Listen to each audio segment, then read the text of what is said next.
गुरु प्यारे साथ संगत जी, आपका ये भाई विनोद आज आप सबसे मुखातिब है और आज आपके समक्ष कबीर साहब जी द्वारा रचित ग्रंथ अनुराग सागर के अंश पेश करने जा रहा है और उम्मीद करता है कि मेरे सभी भाई बहन इन अनुराग सागर के वचनों को बड़े गौर से सुनेंगे और अपने जीवन में लाभ उठाएंगे। और आज कल से आगे कबीर साहब जी आज धर्मदास को फरमाते हैं कि पुराने समय में गुरु धारण करने के लिए शिष्य को कई तरह की परीक्षाएं देनी पड़ती थी। श्री कृष्ण भगवान को भी अपने गुरु को खुश करने के लिए रथ में जुतना पड़ा था। जब उन्हें पता लगा कि उनके गुरु दुर्वासा जी आए हैं तो श्री कृष्ण महाराज उनसे मिलने उनके पास गए और उनसे घर चलने की विनती की। तो गुरु जी ने कहा कि मेरे साथ 10,000 आदमी हैं जो तुम्हारे आवास में नहीं बैठ सकेंगे। श्री कृष्ण महाराज ने कहा कि फिर भोजन ही ग्रहण कर लीजिए। गुरु ने कहा ठीक है। तो 10,000 आदमियों के लिए भोजन तैयार किया गया। गुरु के पास जब दृष्टि डालने के लिए भोजन लेकर गए तो ऋषि दुर्वासा ने कृष्ण महाराज जी को कहा कि यह भोजन उनके खाने के काबिल नहीं है, इसे फेंक दो। श्री कृष्ण महाराज जी ने बिना कोई प्रश्न किए सारा भोजन यमुना नदी में फेंकवा दिया और फिर से 10,000 आदमी का खाना तैयार करवाया। यह देखकर दुर्वासा ऋषि बहुत प्रसन्न हुए और कहा कि खाना बहुत स्वादिष्ट है, मैं बयान नहीं कर सकता, मैं तुझ पर बहुत ही प्रसन्न हूँ।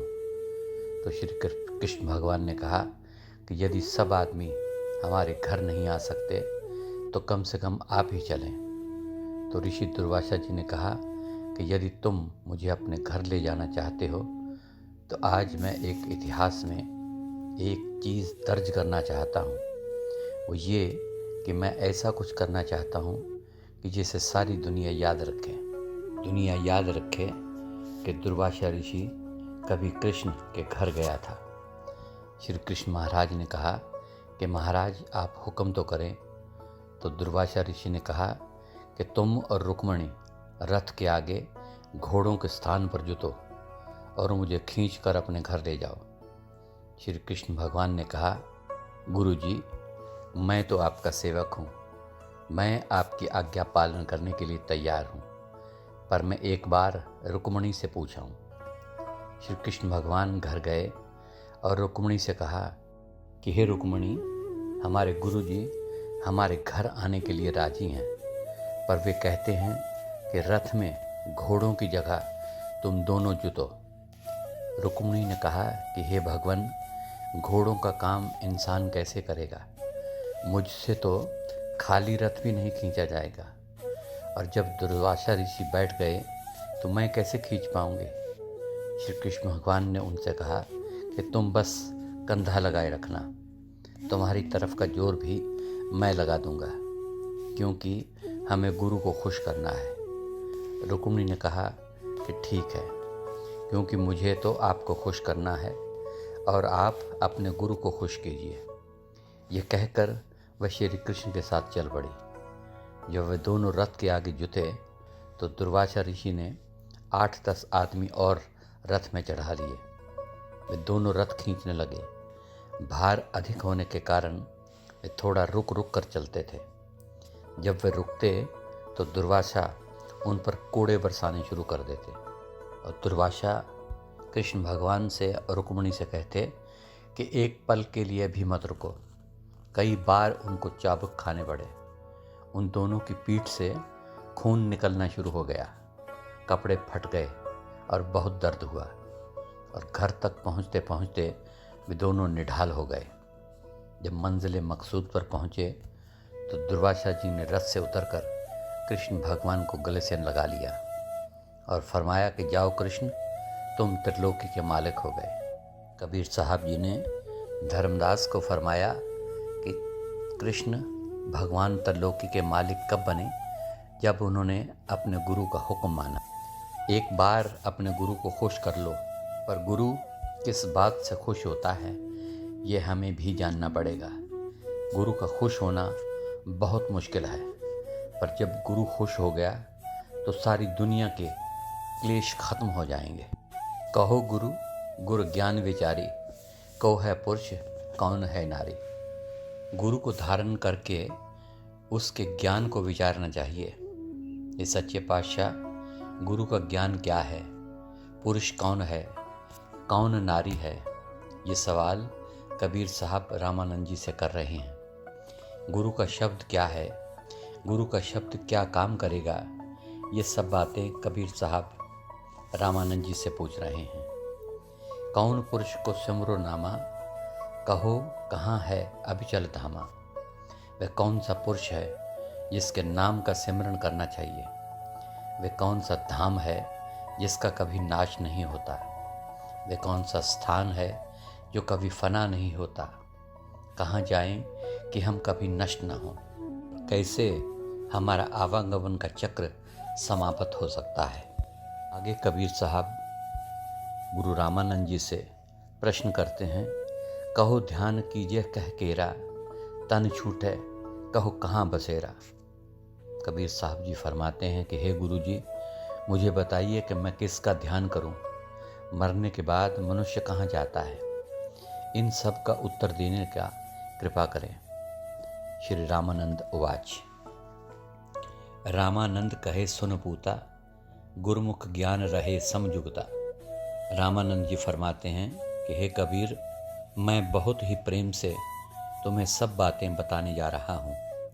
मेरी बातें ध्यानपूर्वक सुनो। गुरुमुख का नाम हमेशा कायम रहता है। आप है पुरुष आप है नारी, कहो भेद चित राख संभारी। वह स्वयं ही पुरुष है और स्वयं ही नारी है, इसमें किसी किस्म का फर्क नहीं है। और मैं तुम्हें ये भेद बताने लगा हूँ, और अपने मन में इस बात की गांठ बांध लो। सुमिरो दशरथ सुत श्री रामा, बिशनपुरी है अविचल धामा। कबीर साहब धर्मदास को संबोधित करते हुए फरमाते हैं कि हे धर्मदास, रामानंद जी ने मेरे प्रश्नों का उत्तर इस प्रकार दिया कि दशरथ के पुत्र श्री राम का नाम का जाप करो। विष्णुपुरी अविचल धाम है जो कभी नष्ट नहीं होता, फना नहीं होता। वहाँ ना कोई पैदा होता है और ना कोई मरता है। हमें वहाँ पहुँचना चाहिए। श्याम स्वरूप ध्यान मन धारो, तन छूटे बैकुंठ से धारो। उस श्याम स्वरूप जिसका रंग सांवला है का ध्यान मन में लाओ। ऐसे कर्म करो, ऐसी गति बना लो जिससे तन छूटने के बाद सीधे बैकुंठ अर्थात विष्णुपुरी में स्थान मिले। कबीर जी वाच। कहें कबीर सुनो गुरुदेवा, यह समझाए कहो मोहे भेवा। कबीर साहब जी ने कहा कि हे गुरुदेव, मेरी एक बात सुन लीजिए। जो मैं पूछने जा रहा हूँ उसे अच्छी तरह समझाइए। रामचंद्र त्रेतामय भयो, काहू दुख काहू सुख दयो। कबीर साहब ने रामानंद से कहा कि गुरु जी, आपने कहा है कि श्री रामचंद्र जी का पूजन करना चाहिए, इससे जीव बैकुंठ में पहुंच जाता है। श्री रामचंद्र जी त्रेता युग में आए थे और उन्होंने राजा दशरथ के घर जन्म लिया और अयोध्या पर राज्य किया। श्री रामचंद्र जी ने सारी उम्र दुख सुख के साथ बिताई। जब सीता का हरण हुआ तो वे अत्यंत दुखी हुए। दुखी रामचंद्र जी ने पेड़ों और पक्षियों तक से पूछा कि हे पेड़ों, बताओ मेरी सीता किधर गई है। हे पक्षियों, तुमने मेरी सीता को कहीं देखा है। हे मृगो, तुमने कहीं मेरी सीता देखी है। वे जंगल में सीता सीता कहकर विलाप करने लगे। सारी दुनिया ये देखकर हैरान थी कि भगवान होते हुए उन्होंने स्त्री के लिए इस कदर विलाप किया। लोभ मोह बस मन बन डोला, तत्व प्रकृति त्रैगुण का झोला। कबीर साहब जी फरमाते हैं कि श्री रामचंद्र जी ने मोहवश स्त्री के लिए इस कदर विलाप किया कि उन्होंने कभी वन के पक्षियों से और कभी पेड़ों से अपनी सीता के बारे पूछा। तीनों गुणों रजो, तमो और सतो गुणों के अधीन होने के कारण ना तो कोई सुख में आया और ना कोई सुख में गया। कबीर साहब जी आगे फरमाते हैं कि परमात्मा के नाम के बिना चारों युगों में लोग दुखी रहे, वे दुखी आए और दुखी चले गए। कबीर साहब जी ने आगे फरमाया कि कौन सुखी हो सकता है, जो नाम की प्राप्ति करके अंदर नाम से लिव लगा ले। केवल वही सुखी हो सकता है जो 5 तत्व मिट्टी, पानी, आग, हवा और आकाश और 25 प्रकृतियाँ रोम, चमड़ी, मांस, नाड़ी, मज्जा, हड्डी, पसीना, थूक, रक्त, वीर्य, तेज, क्षुधा, त्रिखा, नींद, आलस, चलना, दौड़ना, कूदना, फैलना, सिकुड़ना, काम, क्रोध, लोभ, मोह, अहंकार का बना हुआ है। जिसने भी शब्द गुरु को अंदर प्रकट नहीं किया वह दुख सुख के दायरे में ही फंसा रहेगा। जूनी बाट रघु होय आए, सुत कौशल्या जग कहलाए। कबीर साहब जी आगे रामानंद जी से पूछते हैं कि श्री रामचंद्र जी योनि में आए या नहीं, उन्होंने 84 लाख योनियाँ भोगी या नहीं, यह तो मुझे पता नहीं, पर वे दशरथ के घर अवश्य पैदा हुए और सुख दुख के भागीदार बने। वे हमें कैसे छुटकारा दिला सकते हैं? कृपा करके मेरा ये भ्रम दूर करें। जब त्रेता तब राम भूपारा, कौन पुरुष कियो सगल पसारा। श्री रामचंद्र जी त्रेता युग में आए, पर गुरु जी मुझे यह बताने की कृपा करें कि दुनिया का विस्तार किसने किया। जो सतयुग में भी राम था वह कौन था? मुझे उस रमे हुए राम के बारे में बताने का कष्ट करें। दोहा, कहो गुरु समझाई के, को है सृजनहार, कौन रामचंद्र भेजियो, कौन नाम आधार। कबीर साहब जी रामानंद जी से पूछते हैं कि हे गुरु महाराज, मुझे एक बात अच्छी तरह से समझाइए कि जो रामचंद्र जी त्रेता युग में आए थे उन्हें किस राम ने भेजा था? दुनिया का सृजनहार कौन है? इसका पालनहार कौन है? हे रामानंद जी महाराज, मुझे अच्छी तरह समझाएं कि जो सर्वशक्तिमान है, जर्रे जर्रे में व्यापक है, वह रमा हुआ राम कौन है? आप तो दशरथ के बेटे राम की बात कर रहे हैं। अब कबीर साहब बहुत ही ऊंची बात करते हैं। जग में चारों राम हैं, 3 राम व्यवहार, चौथा राम निज सार है, ताका करो विचार। इसका उत्तर देते हुए रामानंद जी ने कबीर साहब जी से कहा कि मैं तो एक राम के बारे में जानता हूँ जो दशरथ के घर में पैदा हुआ। उस राम ने सीता के साथ विवाह किया और रावण के साथ युद्ध किया। कबीर साहब जी ने कहा कि गुरु जी, धार्मिक ग्रंथों में 4 रामों का जिक्र आया है। एक राम दशरथ का बेटा, एक राम घट घट में बैठा, एक राम का सकल पसारा, एक राम सबहू से न्यारा। कबीर साहब जी रामानंद जी से पूछते हैं कि वह सभी से न्यारा राम, चौथा राम कौन है? चौपाई, कहत कबीर अस करो विचारा, पुरुष अबरन जन्म सो न्यारा। कबीर साहब जी ने कहा कि हे गुरुदेव, मैं तो उस राम की बात करता हूँ जो आवागमन के चक्कर में नहीं आता। उसका ना रंग है, ना रूप है, ना रेख है। उसका हमेशा एक ही रूप रहता है। तात मात कोई बंधु न ताही, ना तो आवे ना वो जाही। उसका ना कोई माँ है, ना कोई बाप है और ना कोई संबंधी, और ना उसका कोई भाई है और ना ही उसका कोई बंधु। वह केवल एक है। वह आवागमन में नहीं, यानी ना वो जन्म लेता है और ना ही वो मरता है। श्याम सेत नहीं कही है ताही, है सब रंग रंग कुछ नाही।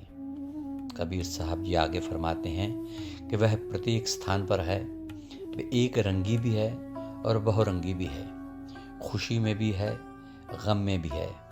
मैं उस राम की बात कर रहा हूँ। ये सब रंग उस नारायण के हैं। इंद्र सने बैकुंठ नसाई, स्थिर घर मोहे देह दिखाई। फिर इंद्र की बात करते हैं कि उसे भी स्वर्ग से भागना पड़ा था। ये एक लंबी कहानी है। एक दिन इंद्र के दरबार में अप्सराएं नाच रही थीं। घूमते घूमते नारद जी वहाँ पहुँचे।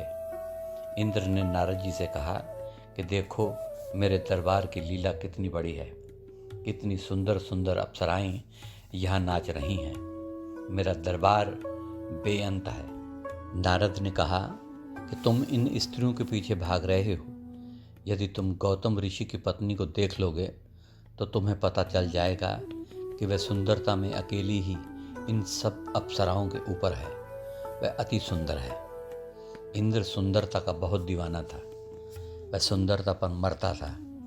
जब उसने पृथ्वी पर आकर गौतम ऋषि की पत्नी अहल्या को देखा तो वह उस पर मोहित हो गया।